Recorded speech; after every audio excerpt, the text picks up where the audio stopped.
Coucou les petits loups! Oh là là, quelqu'un a perdu sa dent. Oh, allons aider la petite souris à retrouver à qui elle appartient.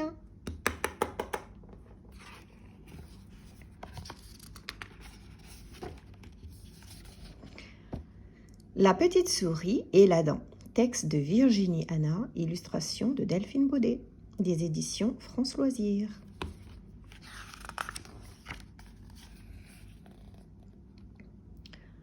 Citronnelle, souris des moustaches jusqu'aux pattes, est pâtissière. Devant son comptoir, au niveau du museau des petits, sont placés des tas de gâteaux et de sucreries.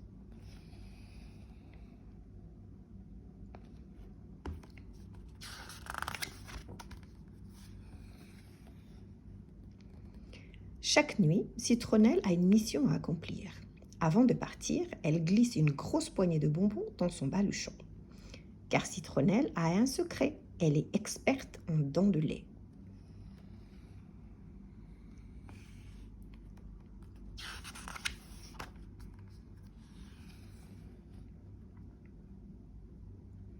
Un soir, elle découvre une dent incroyable près de son paillasson. D'un œil connaisseur, elle remarque tout de suite que sa forme est différente de ce qu'elle a l'habitude de voir. Mais à qui appartient cette dent? Elle décide de mener sa petite enquête.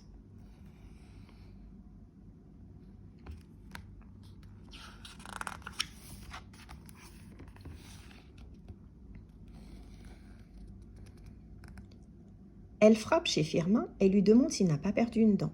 Firmin rigole en croquant dans un gros chou. « Je n'ai pas ce genre de problème, dit-il en ouvrant la bouche. Nom d'une quenotte, s'étronne Citronnelle. Cette dent inconnue ne ressemble en rien à celle d'un lapin.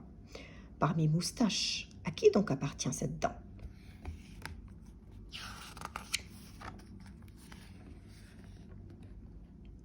Elle file chez Cerfeuil, qui l'accueille avec un large sourire.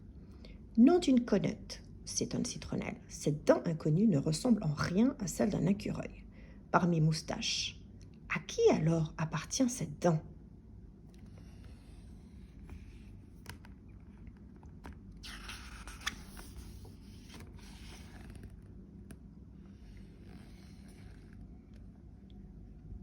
Elle court frapper à la porte d'à côté. Nestor bat tant et si fort que Citronnelle repart aussitôt sans qu'il sache pourquoi. « Nom d'une quenotte !» s'écrie Citronnelle, agacée. « Cette dent inconnue ne ressemble en rien à celle d'un castor. Par les frisettes de mes moustaches, à qui donc peut bien appartenir cette dent ?»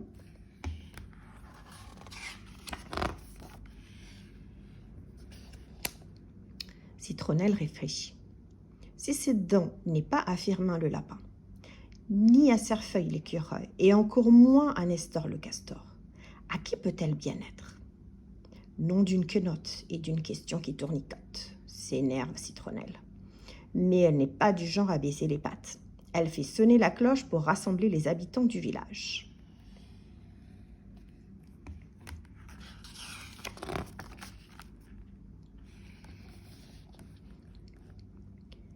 Citronnelle scrute toutes les dentures, mais aucune dent ne manque à l'horizon. Ou en tout cas, pas de cette taille ni de cette forme-là.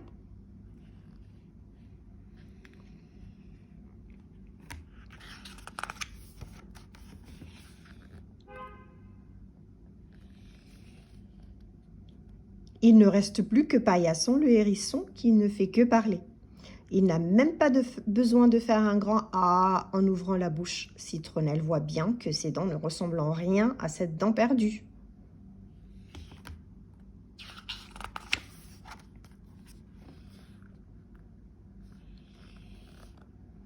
Soudain, Citronnelle dit en tremblotant « Nom d'une quenotte, il manque quelqu'un à l'appel. Nougat le chat n'est pas là. »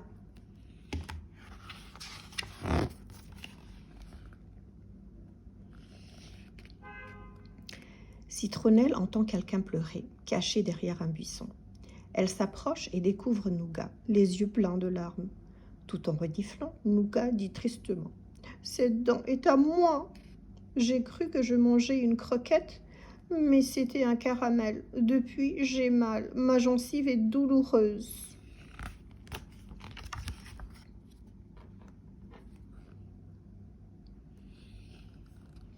Elle s'approche de Nougat. Aïe! Citronnelle essaie de ne pas se laisser impressionner. Une bouche de chat, c'est affolant quand on est une petite souris. Elle frotte la gencive de Nougat avec un clou de girofle.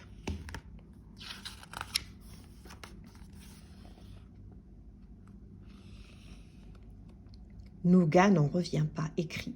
Citronnelle, tu m'as sauvée, je n'ai plus mal du tout. Il veut lui faire une grande lichette, mais notre petite souris ne tient pas vraiment à recevoir un bisou de chat.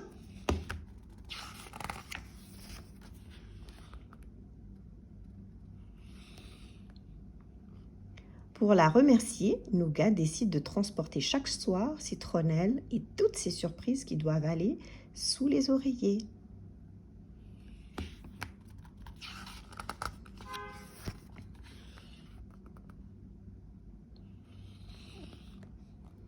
Un taxi-chat pour la petite souris, on n'a jamais vu ça. Et une souris dentiste pour les chats, ça non plus, ça n'existe pas. Mais foi de Citronnelle, on n'a jamais rien vu de si pratique qu'un chat et une souris qui font équipe.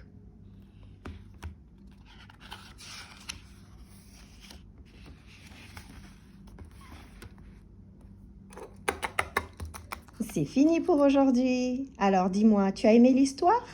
Clique sur le petit pouce si c'est le cas et abonne-toi. Au revoir!